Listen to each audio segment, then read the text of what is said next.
সুপ্রিয়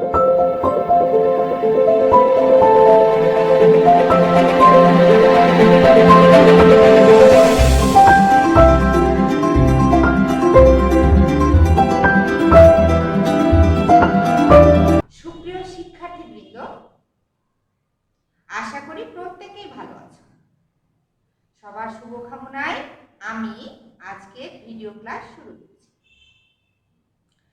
আজকে ক্লাস নেওয়ার জন্য বা ক্লাসটা করার জন্য তোমাকে যে সকল উপকরণগুলো সাথে রাখতে হবে তা হচ্ছে বই, সিট, খাতা এবং কলম। কারণ কিছু কিছু ইম্পর্টেন্ট জিনিস আমি তোমাকে দিব যেগুলো তোমাকে অবশ্যই নোট আউট করতে হবে। আজকে ক্লাস শুরুর আগে গত ক্লাসের কিছু প্রশ্ন আমি তোমাকে জিজ্ঞাসা করব যে তুমি বাসায় কতটুকু পড়েছো বা আদৌ আত্মস্থ করেছো কিনা। আচ্ছা বলো তো, মুক্তিযুদ্ধে কারা অংশগ্রহণ করেছিল? গুড, সুন্দর হয়েছে। মুক্তিযুদ্ধে সমগ্র বাঙালি কি করেছিল? অংশ নিয়েছিল। আচ্ছা আরেকটা বলো তো, কার নির্দেশে আমরা মুক্তিযুদ্ধে ঝাঁপিয়ে পড়ি? বাহ, বঙ্গবন্ধু শেখ মুজিবুর রহমানের নির্দেশে, তাই তো? আচ্ছা, এবার আমাকে আরেকটা প্রশ্নের উত্তর দাও তো, মুক্তিযুদ্ধ কত দিন ধরে চলেছিল? গুড, মুক্তিযুদ্ধ দীর্ঘ 9 মাস ধরে চলেছিল। আচ্ছা, তাহলে খুব ভালো হয়েছে। আজকে আমরা ক্লাস শুরু করছি। আজকে আমরা যেটা পড়ব সেটা হচ্ছে পার্ট 4 এর উপর থেকে কিছু প্রশ্ন এবং তার উত্তরগুলো আমরা জেনে নিই, তাই তো? দেখো, এই মুক্তিযুদ্ধ কিন্তু এমনি এমনি শুরু হয়নি। এই মুক্তিযুদ্ধ শুরু হয়েছিল কার নির্দেশে? বঙ্গবন্ধু শেখ মুজিবুর রহমানের নির্দেশে। তুমি চিত্রে বঙ্গবন্ধু শেখ মুজিবুর রহমানকে দেখতে পাচ্ছ। আচ্ছা, এখন এই যে বঙ্গবন্ধু শেখ মুজিবুর রহমান 25শে মার্চের কালো রাতে অর্থাৎ 26শে মার্চের প্রথম প্রহরে কি হয়? পাকিস্তান সেনাবাহিনী কর্তৃক গ্রেপ্তার হন এবং তাকে নিয়ে চলে যাওয়া হয় পাকিস্তানের মিয়াওয়ারি কারাগারে। তারপরে কিন্তু শুরু হয় নিরীহ বাঙালির উপর নির্মম অত্যাচার, তাই তো? তাহলে এখন প্রশ্ন হচ্ছে অপারেশন সার্চ লাইট কি? প্রশ্নটা কি? অপারেশন সার্চ লাইট কি? লক্ষ্য করো, এটা খুবই important. Operation search light, operation search light কি বা কাকে বলে? কাকে বলে? অপারেশন সার্চ লাইট কাকে বলে? ছোট প্রশ্ন, তখন এর উত্তরে তুমি কি বলবে? তোমাকে উত্তরে লিখতে হবে 25শে মার্চ রাতে নিরীহ বাঙালির উপর পাকিস্তানি সেনাবাহিনী যে নির্মম অত্যাচার চালায় তাকেই বলা হয় অপারেশন সার্চ লাইট। আবার বলছি, মনোযোগ দিয়ে শোনো। 25শে মার্চ রাতে পাকিস্তানি সেনাবাহিনী নিরীহ বাঙালির উপর যে অত্যাচার চালায় তা অপারেশন সার্চ লাইট নামে পরিচিত। তাহলে আমাকে তুমি বলো তো, অপারেশন সার্চ লাইট কাকে বলে? কি বললাম?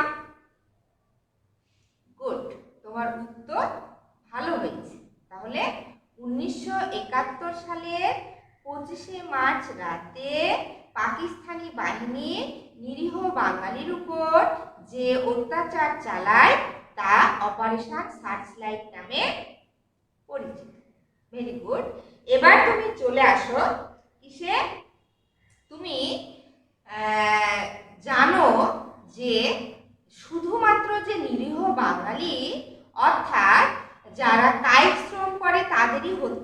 হয়েছিল, যারা যুদ্ধে অংশ নিয়েছিল তাদেরই হত্যা করা হয়েছিল তা না। এই যুদ্ধে কিছু মেধা সম্পন্ন ব্যক্তিত্বকেও কিন্তু কি করা হয়েছিল, হত্যা করা হয়েছিল, তাই তো? তারা কে? তারা হচ্ছে বুদ্ধিজীবী, তাই তো? তাহলে এবার তোমার বইয়ে কিন্তু 9 পৃষ্ঠায় কয়েকজন বুদ্ধিজীবীর চিত্র আছে। তোমাকে এই চিত্রগুলো থেকে কয়েকটা নাম কি করতে হবে, পড়তে হবে। তাহলে এখন প্রশ্ন হচ্ছে যে বুদ্ধিজীবীদের কেন হত্যা করা হয়েছিল? বুদ্ধিজীবীদের কেন হত্যা করা হয়েছিল? প্রশ্নটা কি? বুদ্ধিজীবীদের, জীবী বানান অনেকেই ভুল করো, বুদ্ধিজীবীদের কেন কি করা হয়েছিল, হত্যা করা হয়েছিল? বুদ্ধিজীবীদের কেন হত্যা করা হয়েছিল? তাহলে এর উত্তরে তুমি কি বলবা? দেশকে মেধাশূন্য করার জন্য বুদ্ধিজীবীদের কি করা হয়েছিল, হত্যা করা হয়েছিল। কি বললাম আবার লক্ষ্য করো, দেশকে মেধাশূন্য করার জন্য কি করা হয়েছিল, বুদ্ধিজীবীদের হত্যা করা হয়েছিল। বলো তো কি বললাম? গুড, তোমার উত্তর ভালো হয়েছে। এবার তুমি চলে আসো কি কয়েকজন বুদ্ধিজীবীর নাম। প্রশ্নটা হচ্ছে কয়েকজন বুদ্ধিজীবীর নাম লিখো। উত্তরে তুমি কি লিখবে? কয়েকজন বুদ্ধিজীবীর নাম হলো, তুমি কিন্তু চিত্রে দেখতে পাচ্ছ। কার চিত্র বা কোন বুদ্ধিজীবীর ছবি আমরা দেখতে পাচ্ছি? আমরা দেখতে পাচ্ছি গোবিন্দচন্দ্র দেব, তাই তো?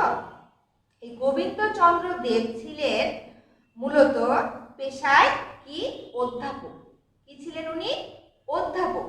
ঢাকা ভার্সিটির বা ঢাকা বিশ্ববিদ্যালয়ের উনি ছিলেন শিক্ষক।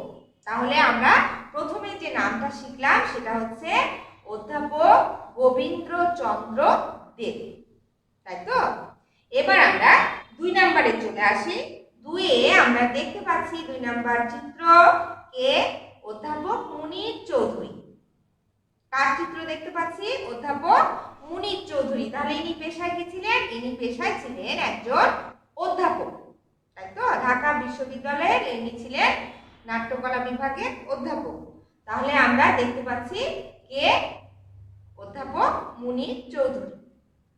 এবার দেখো আমরা যে ছবিটা দেখতে পাচ্ছি তিনি হচ্ছেন সেলিনা পারভীন। কার ছবি আমরা দেখতে পাচ্ছি? সেলিনা পারভীন। এই সেলিনা পারভীন পেশায় ছিলেন কে? সাংবাদিক।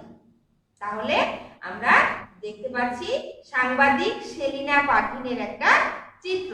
তাহলে প্রশ্ন হচ্ছে কয়েকজন বুদ্ধিজীবীর নাম লিখো। উত্তরে তুমি লিখবে কয়েকজন বুদ্ধিজীবীর নাম হলো অধ্যাপক গোবিন্দচন্দ্র দেব, অধ্যাপক মুনির চৌধুরী, সাংবাদিক সেলিনা পারভীন। আশা করি প্রত্যেকে নামগুলো আত্মস্থ করতে পারলে। বলো তো কি কি বুদ্ধিজীবীর বা কোন কোন বুদ্ধিজীবীর নাম আমি বললাম?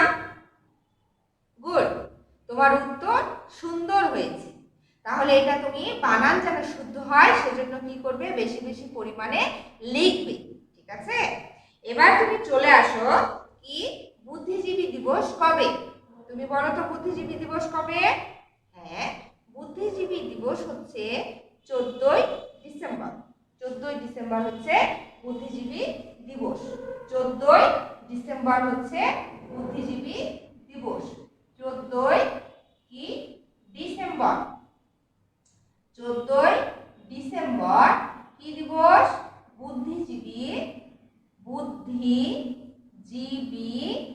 দিবস। বুদ্ধিজীবী দিবস। প্রশ্ন হবে কি যে বুদ্ধিজীবী দিবস কবে? তখন উত্তরে তুমি বলবে 14ই ডিসেম্বর হচ্ছে বুদ্ধিজীবী দিবস। এবার তোমাকে কি বের করতে হবে? সিট বের করতে হবে। তুমি সিটটা বের করো। প্রশ্ন সিটের 3 নাম্বার প্রশ্নটা 3 নম্বর প্রশ্ন লক্ষ্য করো যে বুদ্ধিজীবীদের কারা হত্যা করেছিল। এটা আমরা শিখবো, এটা খুবই গুরুত্বপূর্ণ একটা কোশ্চেন যে বুদ্ধিজীবীদের কারা হত্যা করেছিল। প্রশ্নটা হচ্ছে বড় প্রশ্ন, বুদ্ধিজীবীদের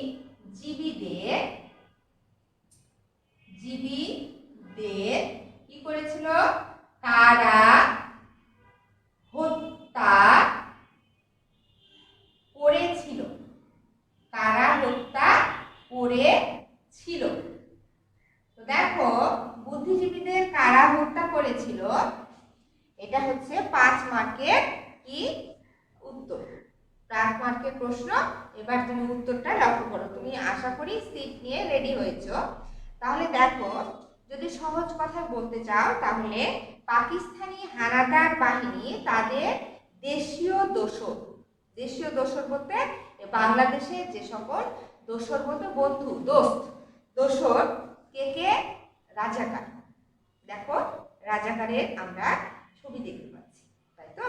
রাজাকার আল বদর আল শামস বাহিনীর সহায়তায় কি করেছিল, বুদ্ধিজীবীদের হত্যা করেছিল।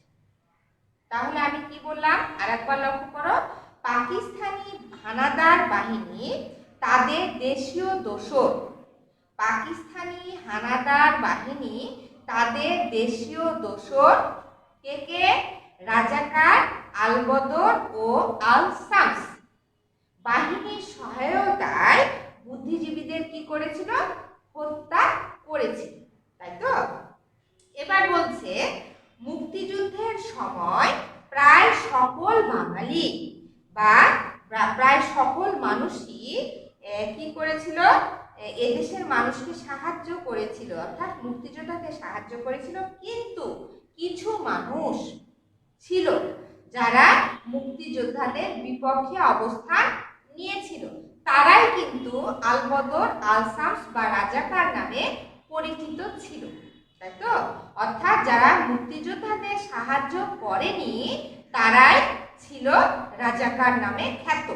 তারা পাকিস্তানি বাহিনীকে সহায়তা করেছিল, তারা পাকিস্তানি বাহিনীর কি ছিল, দোসর ছিল।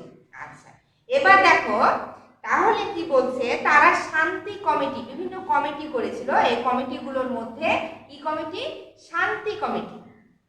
শান্তি কমিটি রাজাকার আল বদর ও আল শামস, তুমি দেখতে পাচ্ছ, শান্তি কমিটি রাজাকার আল বদর আর একটা কি বললাম, আল শামস নামে বিভিন্ন বাহিনী তৈরি করেছিল।